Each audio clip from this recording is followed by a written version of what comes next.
Here's how you can do the roll a landscape activity. You're going to need paper. It's nice to have markers, but you don't have to have them. Crayons, and the Roll a Landscape website on your Chromebook or iPad. To get started, you're going to be on the website. Number one, you're going to be drawing a horizon line. That's the line that goes across and separates the sky from the land. To do it, you're going to click the Roll the Dice link. It will take you to this website. Oh, there it is, finally. If it takes a while, just wait. And you're going to click on the dice to roll. Make sure you click on the dice and not the ads. Even if they say start, you tap on the dice. So I got number one. So I'm going to move that out of the way, get my paper, and first I need to go back to that first, there it is, okay. Go back to the Salazar Eagles site, the Roll a Landscape one. And I got number one on the dice. Number one is this number right here.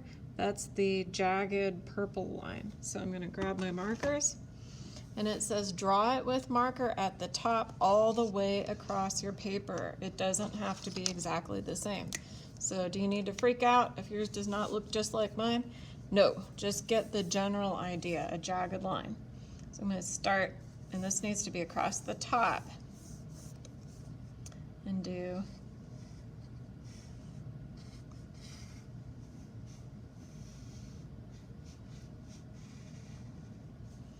my line. It's not exactly the same. And the next step, foreground and middle ground. So I'm going to go back to the dice because it says roll and select two more lines. So I'm going to roll for my first line of the second two lines.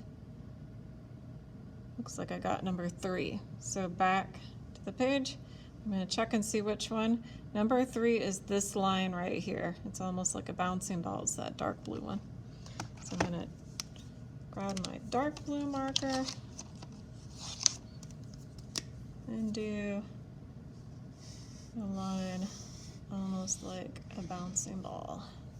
Boing, boing, boing.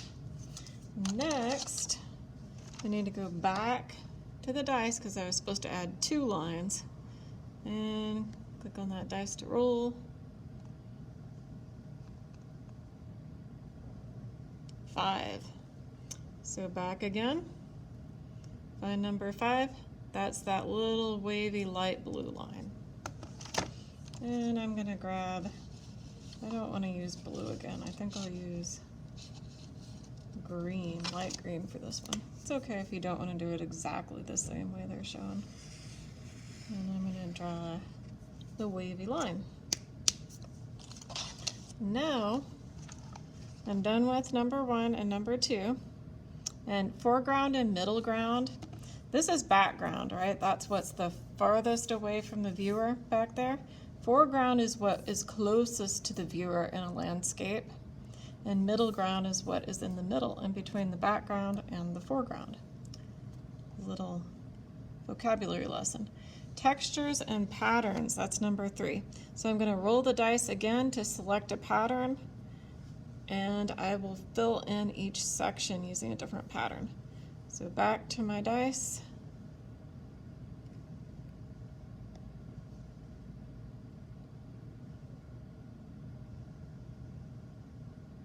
Four.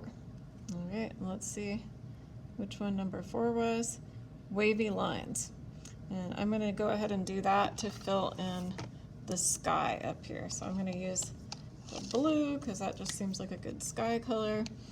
And it does not have to be exactly like the example. Remember, we're not going to freak out if it looks different from the example. And I think I'll start toward the bottom here.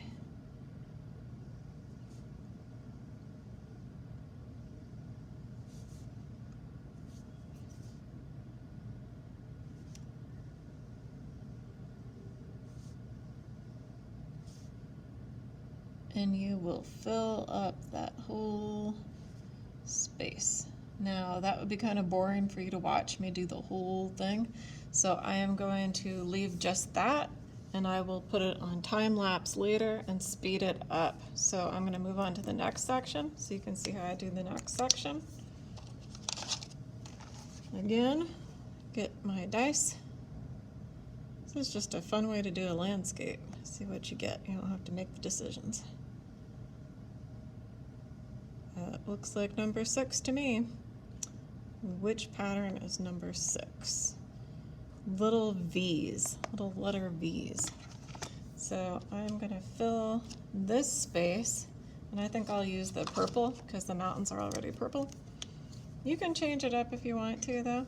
And I'm gonna fill it in with little letter V's, like the example. And again, I will not make you watch me finish it. I will do that later in time lapse. So this section right here, see what's up with that? Roll.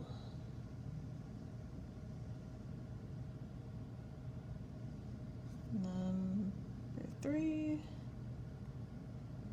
It's zigzag lines. So grab my blue, and I will be filling that up with a bunch of zigzag lines.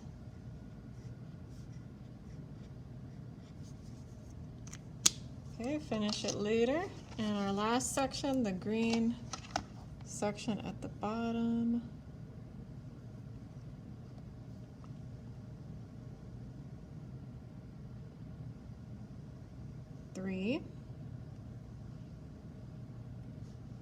Number 3 is zigzags. I don't want to do zigzags again. I think that would be boring, so I'm just going to choose one. I choose the circles. I just like that one, little circles. So I'm going to be filling it up with a bunch of little circles. And I won't make you watch me do that slow. I'm going to go ahead and stop and put it all in time lapse.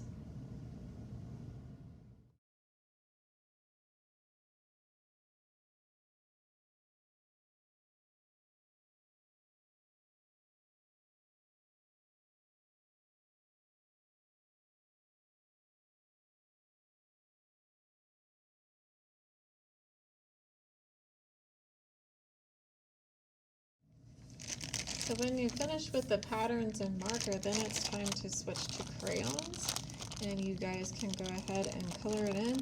Use a crayon that is a lighter color than the marker that you used, because if it's darker, it'll just cover up the marker, and we want the marker to show through. I'm going to speed it up so you can see what I did.